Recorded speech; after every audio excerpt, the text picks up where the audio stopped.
Sim, eu sou o professor Bairros e no tutorial de hoje nós vamos ver EMI, Electromagnetic Interference, o que é e como prevenir. Nesse tutorial eu vou falar sobre a interferência eletromagnética, uma verdadeira praga no mundo da eletrônica. Vou mostrar como ela surge e como prevenir, ou pelo menos diminuir a sua influência malévola. Vamos lá? O que é EMI? Nesse tutorial eu vou falar sobre a interferência eletromagnética, tem a sigla EMI. Esse é um assunto crítico para a construção de fontes chaveadas, para a transmissão de dados e para a manutenção de equipamentos eletrônicos. Daqui para frente vou chamar a EMI simplesmente por interferência ou ruído. Fica bem mais fácil, não é mesmo? Esse trabalho está baseado numa série de apresentações feitas pela equipe de treinamentos da Texas. O link está na descrição desse vídeo. Aqui um detalhe. EMI significa interferência eletromagnética e se refere ao acoplamento indesejado de sinais de um circuito para outro ou para todo o sistema. É quando eu estou falando da fonte de interferência. Mas você já deve ter ouvido falar de EMC, que é diferente e significa compatibilidade eletromagnética. Nesse caso, eu estou falando da influência da interferência no receptor. Nesse tutorial, só vou falar sobre o tópico EMI. Primeiro de tudo, vou falar sobre o que gera uma interferência. A EMI é o acoplamento indesejado de um sinal de um circuito para outro sistema e tem duas fontes principais, por irradiação ou acoplamento. A EMI irradiada é acoplada por meio de transmissões de rádio. A EMI conduzida é acoplada via condução através das impedâncias parasitas, das conexões e dos aterramentos. EMC significa compatibilidade eletromagnética. A EMC representa a capacidade de um sistema elétrico de desempenhar suas funções na presença da EMI, gerada interna ou externamente por um sistema próximo. Como a EMI é gerada? Agora veja como a interferência pode ser gerada. A interferência também é chamada de ruído eletromagnético ou simplesmente ruído. Primeiro de tudo, existe uma fonte de ruído.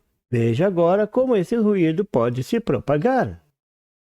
Em baixas frequências, o acoplamento é devido à condução. O ruído se propaga pelos condutores, aterramento, as carcaças dos equipamentos, rede elétrica, etc.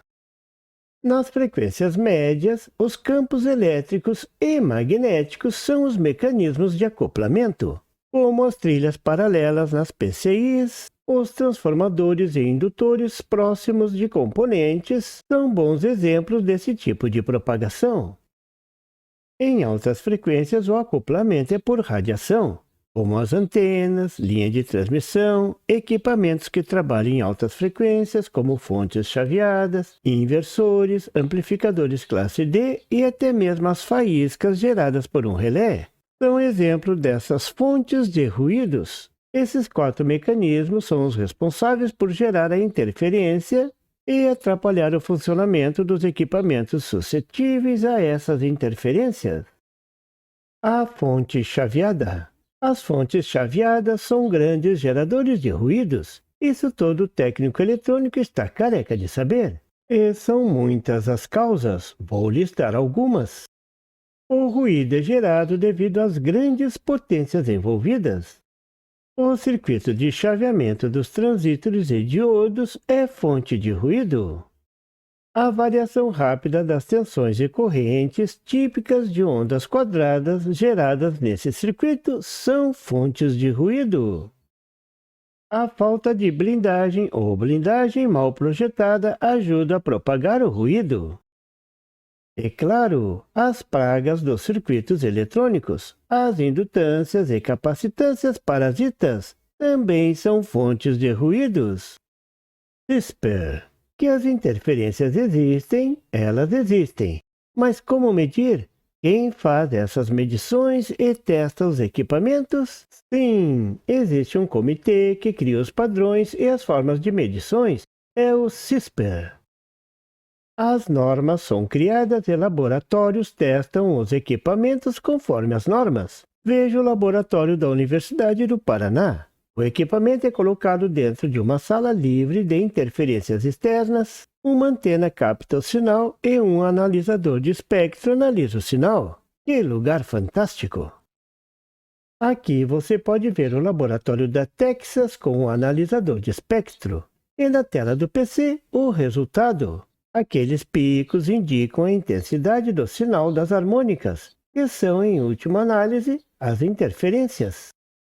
As duas normas mais usadas são a CISPer 25, para aplicativos usados na indústria automotiva, e a CISPer 22, para equipamentos de informática. Na figura você pode ver um quadro com o gráfico em vermelho de uma fonte chaveada que não passa no teste CISPer 22, e em azul depois de corrigida. Exemplo em fonte chaveada. Claro que o tema é muito extenso e vai gerar muitos tutoriais, mas vou deixar nesse tutorial um exemplo de como diminuir o ruído gerado por uma fonte chaveada e deixar uma dica muito importante e que vai orientá-lo a tratar com essa praga que é a interferência. A dica é: tente sempre matar a praga da interferência na origem. Descubra o que está causando a interferência e então haja nesse ponto. Veja o circuito de um conversor buck típico, um conversor DC-DC. A questão é sempre a mesma.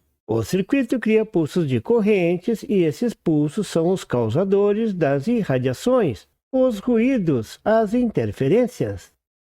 O que causa a irradiação é o caminho fechado, o loop de corrente. Esse loop forma uma indutância. Quanto maior a indutância, maior a interferência.